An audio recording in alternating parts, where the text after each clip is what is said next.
ഞങ്ങൾ ഇന്നിത് എവിടെയാ അറിയോ? ഏട്ടൻ്റെ കുടുംബക്കാരെ വീട് വരെ ഒന്ന് വന്നതാണ് കേട്ടോ. കല്യാണം കഴിഞ്ഞിട്ട് അങ്ങോട്ടേക്കൊന്നും പോകാൻ പറ്റിയിട്ടുണ്ടായിരുന്നില്ലേ? അപ്പം ഇന്നങ്ങനെ ഇറങ്ങിയതാണ്.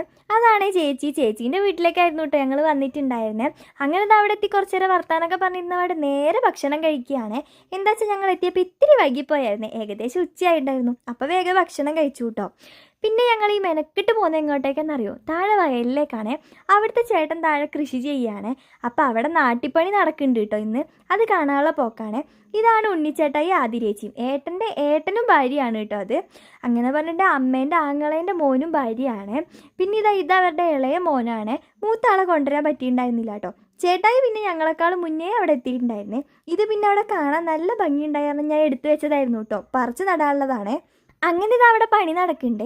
ഇതാണ് കേട്ടോ അവിടുത്തെ ചേട്ടൻ, മൂപ്പരതാണ് അത്. അങ്ങനെ ഉണ്ണിച്ചേട്ടായി പിന്നെ വന്ന പോലെ തന്നെ മുന്നിൽ നേരെ പോകുകയാണ്. ഞങ്ങളുടെ ഈ ആടിത്തൂങ്ങിയുള്ള നടത്തം കാണാനുള്ള ക്ഷമയില്ലാത്ത കാരണം ചേട്ടായി വേഗം പോയിട്ടോ. മോനെയും കൂടെ കൊണ്ടുപോയിട്ടുണ്ടായിരുന്നേ. ഞങ്ങൾ ബേക്കിലും എല്ലാം ഫോട്ടോയൊക്കെ എടുത്തിട്ടാണ് പോയിട്ടുണ്ടായിരുന്നത്. ഈ തോട് കടന്നിട്ട് വേണം കേട്ടോ അപ്പുറത്ത് കിടക്കാനായിട്ട്. അങ്ങനെ മെല്ലെ നടന്ന് ഞങ്ങൾ വീടെത്തിയിട്ടോ. വീടെത്തിയപാട് ഞാൻ അവിടുത്തെ പശുക്കളെയൊക്കെ ഒന്ന് നോക്കുകയാണ്. പശുക്കളെ നോക്കിയിട്ട് വെളുത്തിൻ്റെ അടുത്തേക്ക് പോകാൻ പേടിയായിരുന്നു. ഞാൻ മെല്ലെ ചെറുതിൻ്റെ അടുത്തോട്ട് പോയിട്ടോ. പിന്നെ ഏട്ടനും ചേട്ടായൊക്കെ കയ്യും കാലൊക്കെ കഴുകി അകത്തോട്ട് കയറാനുള്ള പരിപാടിയാണ്. വയലിൽ പോയാൽ നല്ല ചളി ഉണ്ടായിരുന്നു. പിന്നെ ഞങ്ങൾ ചായ കുടിക്കുകയാണ്. അത് കഴിഞ്ഞവിടെ അടുത്ത സ്ഥലത്തേക്ക് പോകാനുള്ള പ്ലാനിങ്ങിലാണ്. അത് ഞാൻ അടുത്തൊരു വീഡിയോ ആയിട്ട് ഇടാം കേട്ടോ.